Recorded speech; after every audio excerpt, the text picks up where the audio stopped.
What is happening, people? This is Paddy the Baddy, and you are listening to Uncaged Media. In North America, most MMA fans aren't familiar with international characters until they arrive in the UFC. There are a few fighters who have been able to transcend that cultural block, but those who have successfully pushed through have become stars unlike any other. There are several competitors who come to mind immediately when I say this, and they are none other than the notorious Conor McGregor and Michael the Count Bisping. At first glance, it may seem the only similarities between Conor and Bisping are an accent and a healthy habit of talking smack, but it goes much deeper than that. Both came up through an elite UK-based MMA promotion known as Cage Warriors.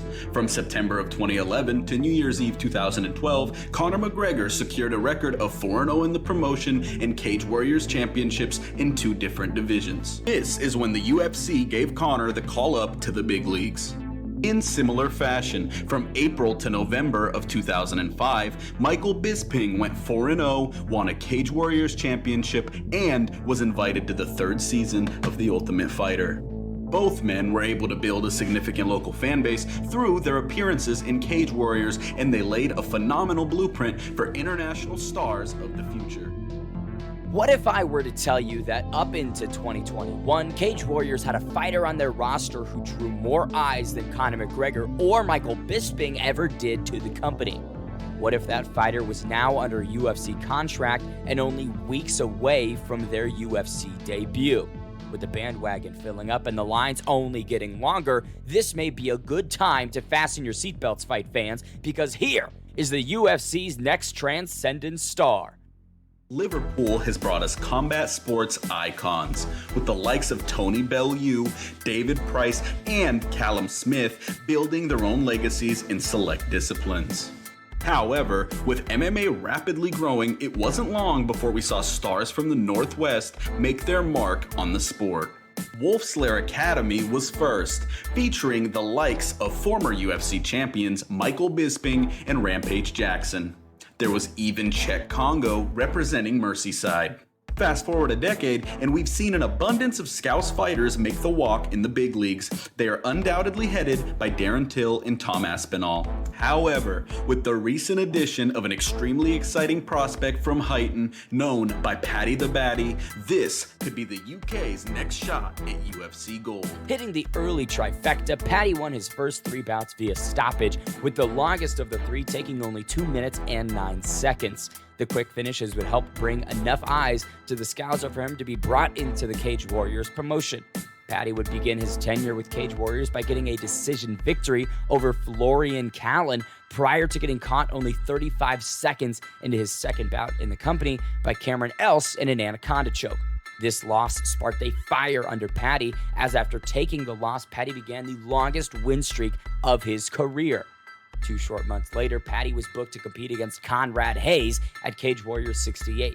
At this point, Paddy compiled a record of 5-1 and was looking to put it all together and show the world the prospect that he is. As Hayes worked to get back to his feet and once again put the Scouser onto the cage, Paddy triggered a beautiful entry into a flying angle and put the finishing touches on the submission. And this would earn Paddy his first Cage Warriors finish en route to moving 3-0 in the company.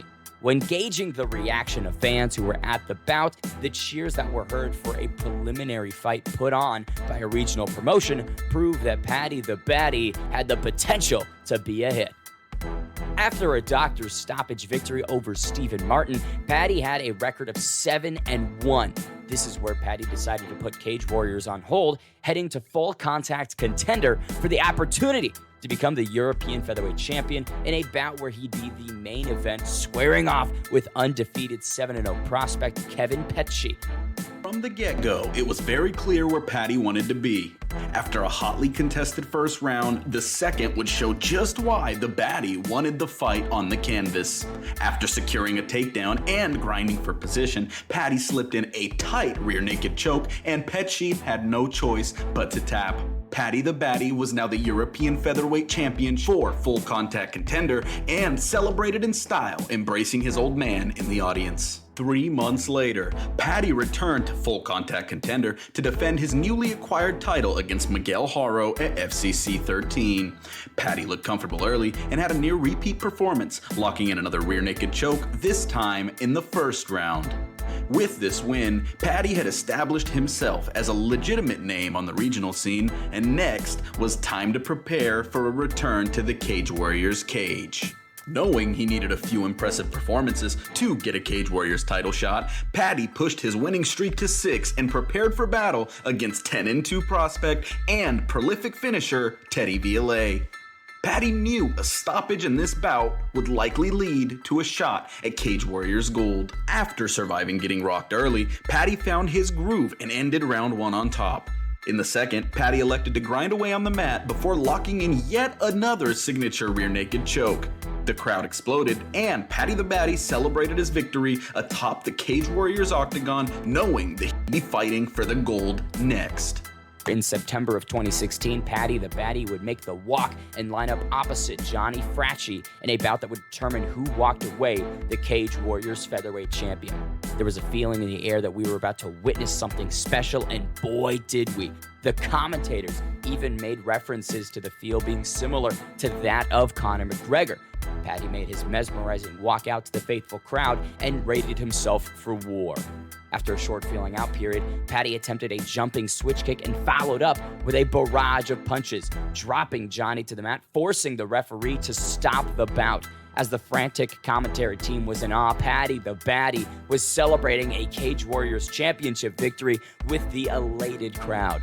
Paddy the Baddy was officially a star. Continuing his rapid run 2 months after defeating Fracci, Paddy Pimblett stepped up to face the toughest competition he had seen yet in his career in UFC veteran Julian Erosa. With barely any preparation time and going against an absolute stud, this was a dangerous test for the Scouser. Against his toughest competition to date, Paddy showed no fear in initiating sequences with the Tacoma native. After stating he'd finished the bout within 2 rounds, Paddy got a little overeager early in the second round and ate a stiff counter punch from Juicy J that knocked him to the canvas. Showing outstanding fight IQ, the Baddy would stop engaging in the pocket and instead take the fight where everyone in the building knew he had the advantage, and this was the ground. Julian would make him pay with a hard flying knee, which had Paddy visibly wobbled. Although he was likely up 29-28 on the cards, there were 2 rounds to go, and Paddy still had cobwebs in the beginning moments of the 4th round. Erosa pressured and continued to boost his confidence with exchange after exchange. The commentators vocalized the thoughts of everyone in attendance while stating that Julian Erosa may be about to shake up the MMA world. Paddy started to show he may still be there. Throwing stiff single shots and starting to play up to the crowd a little, the 4th round ended, and it was very clear that this was 38-38. It's moments like these where legends are made. The ones who are truly special find a way to dig deep when under the most pressure. With under a minute to go, Erosa would wing a shot and look fatigued for the first time in the bout. This signaled Paddy to shoot the takedown and ride out the final seconds of the bout with Erosa against the fence. The crowd in attendance were, just like the viewers, left with an uneasy feeling, unsure of how this decision would go. When you think of some of the biggest stars in the game, many of them had a tough bout early in their career that led to a toss-up decision.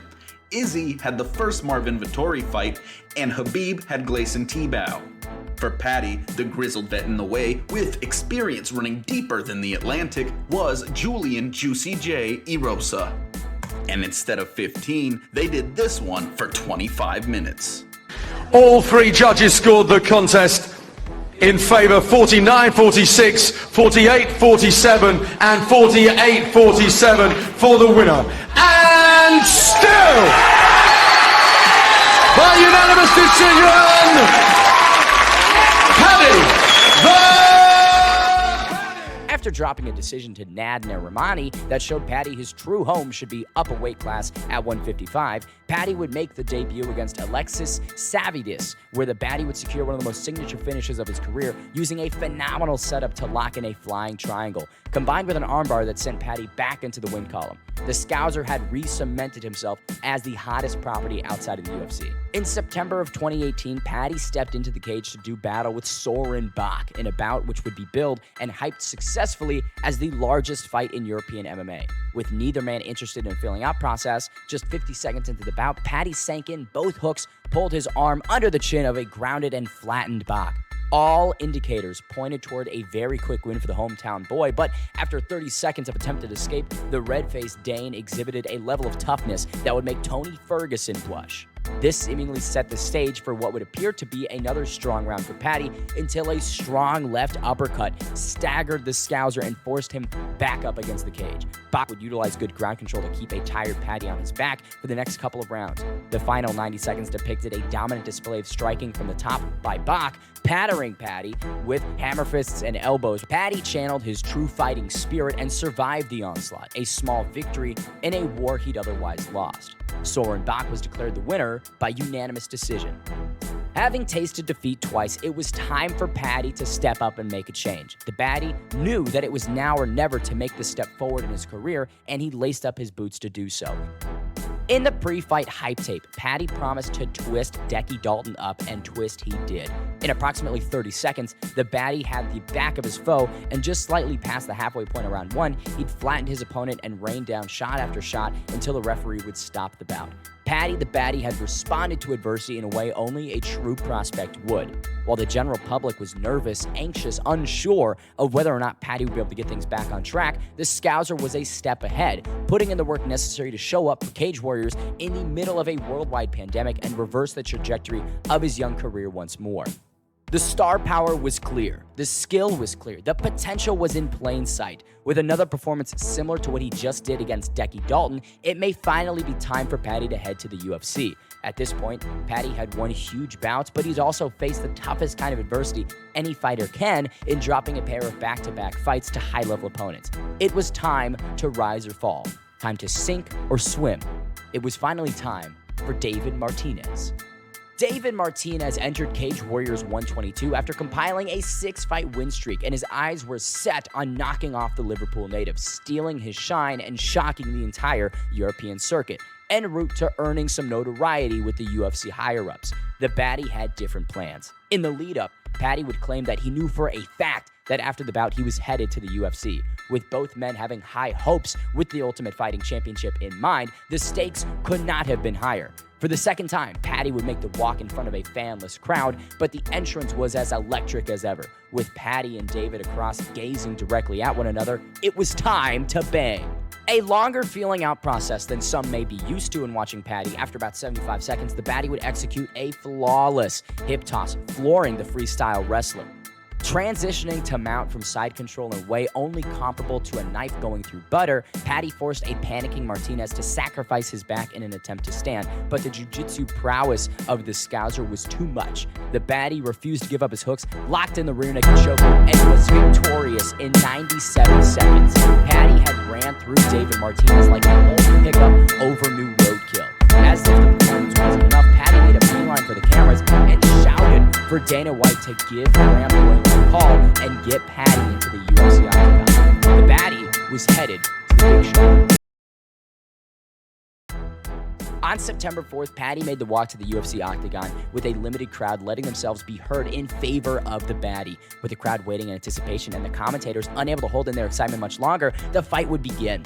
The Baddy started hot but quickly ate a stiff shot from the Italian stallion that had him visibly wobbled. As the commentators shouted that Paddy needs to keep his hand up, the MMA world collectively held their breath. The Baddy seemed to be in trouble. Those familiar with his career did not break a sweat. Paddy the Baddy refused to give in to pressure. He refused to fall in front of the bright lights. With Molly Meatball McCann showing the heart of Liverpool in the fight prior, Paddy had no choice but to leave this one victorious as well. Continuing to keep his hands low and chin high, Paddy would start landing more of his blitzing combinations against Vendramini and found himself backing Luigi up against the fence. Paddy then found a home for his right hand on Luigi's jaw and refused to give up. A combo that had no end in sight ended Luigi Vendramini, dropping him to the canvas unconscious. Paddy began to dance and celebrate, the limited crowd in the apex joining in with him. Molly Meatball McCann ran to the cage to celebrate with Paddy, and the commentators were in a frenzy, as if there were no better way to leave his mark. In the post-fight interview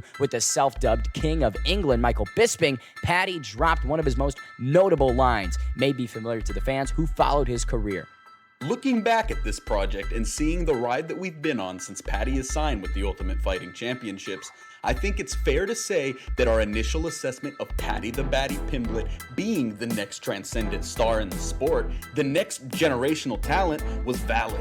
Already growing over 500,000 additional followers on Instagram and growing over 6 figures on Twitter, Paddy has established himself as a star to keep our eyes on and the next big thing from Europe.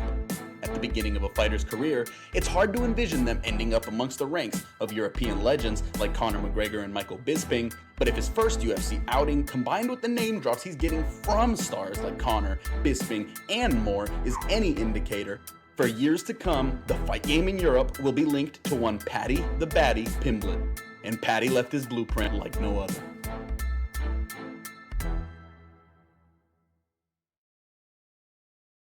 I'm a Scouser. We don't get knocked out. I take that all day.